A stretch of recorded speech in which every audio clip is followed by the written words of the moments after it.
は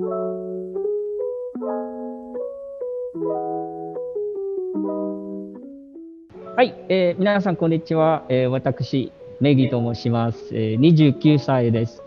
2018年から、約3年間、来日して日本語を学び、様々な日系企業で働きました。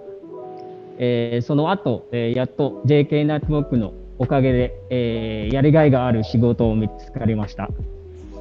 現在は、ブリッジエンジニアとして、セブンにある開発会社で働いています。これからもよろしくお願いいたします。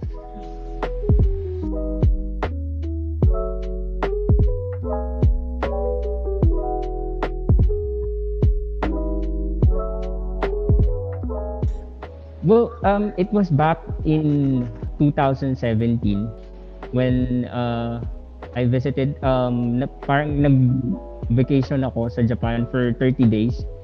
So during that time, I've had inputs from families and friends na mas okay na mag-aral ng Japanese. So back then, naririnig ko rin sa iba na yung salary nga ng bilingual is medyo malaki. So yun yung naging motivation ko. So first, I started as international student because that's the easiest way of getting a visa to Japan. So I studied for 2 years, finished Japanese language course and literature. So after that, I have worked as part-time in different Japanese companies in Japan. So with regards to the steps that I took to be proficient, it's more of, well, initially it was radio. So I often listen to radio. Lagi ako nakikinig ng Japanese radio kahit hindi ko naiintindihan. And kasi parang meron kasi yung kahit tulog ka, kapag naririnig mo, parang pumapasok sa utak mo. Tapos maaalala mo lang. Pag narinig mo ulit siya, maaalala mo lang siya. Tapos ang ginagawa ko, kukuha lang ako ng mga words, siguro 5 words per day. And then i-research ko meaning, kung paano siya gagamitin. And sometimes tinatanong ko dun sa mga Japanese teacher ko kung ano yung meaning nun, paano gamitin.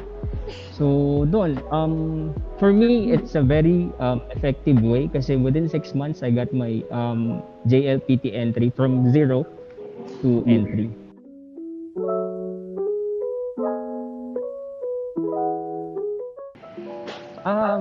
Actually, as part-time, there's a lot. Sa nag-work ako sa bento, sa factory, producing bento.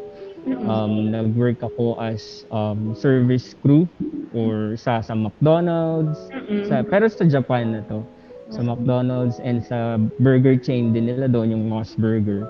So before landing to my current job right now, I was a merchandise control sa supermarket and a center assistant sa isang courier company in Japan.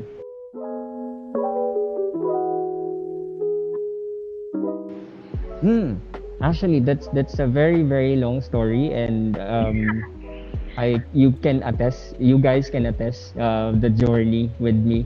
So back then, since ma-expire na or matatapos na yung visa ko, so I had to find a job here in the Philippines, or I had to find a way to extend my visa. Which when it comes to extending, I was able to find a way, but nakita ko rin yung job na to. So mas pinili kong umuwi. But the journey itself is that I think back in February or March 2020 last year when I started job hunting. And of course, JK Network, nung nag-sign up ako, I think we had like 5 or na-endorse ako for 5 different companies, but it didn't went out well. And then I actually remember na pangatlo yung sa isang, it's like in a month, pangatlo yung company na to na inintroduce niyo sa akin. So the current company right now is a subsidiary of the big company in Japan. So back then, I think it was November or October when I got hired. Of course, with the help of JK Network staff, as a interpreter. I'm almost like interpreting everything and translating documents and Okay. something like that for a month. And Mm-mm. then they asked me if I can like work as a bridge engineer, and yes, they got me full time here. Mm-mm. Pinauwi nila ako dito sa Cebu, and then after that, after 3 months, I got promoted as a team leader and team manager.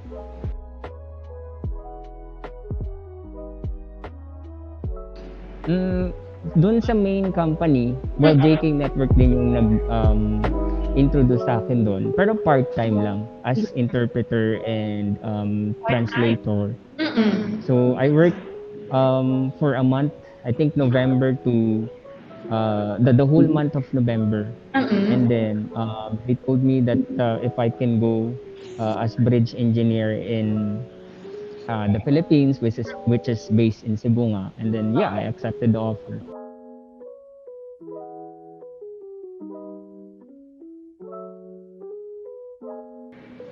Hmm.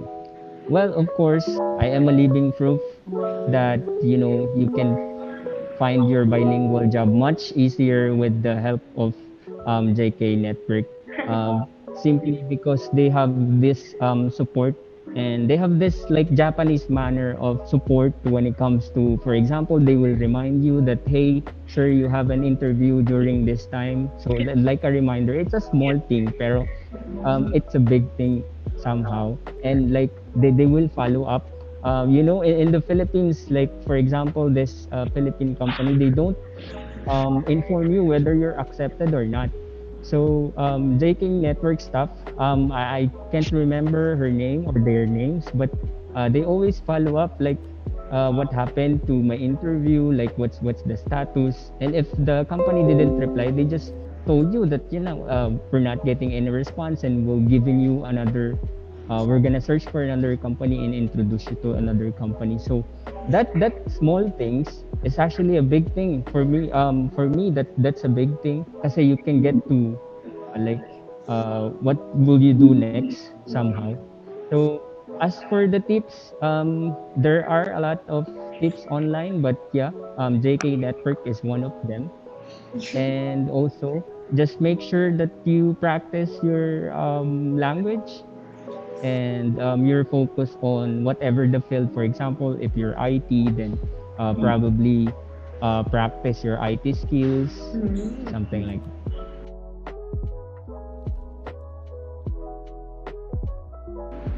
Yeah, for all those viewers like inspiring a bilingual, just study, like practice your skills, and basically, I'm praying that you will land a job Mm-mm. eventually. And of course, I would like to again express my gratitude for JK Network, to all your staff. Because if not because of you, with your manners, your Japanese manners, and all that, I wouldn't be here. Or because the boss, my boss right now, is really really kind to me, and I have like the perfect environment right now. So I will always be forever grateful to you guys, and I owe you amount of gratitude for that. Thank you so much. Wow. Thank you very much, Mr. Megi. We really appreciate.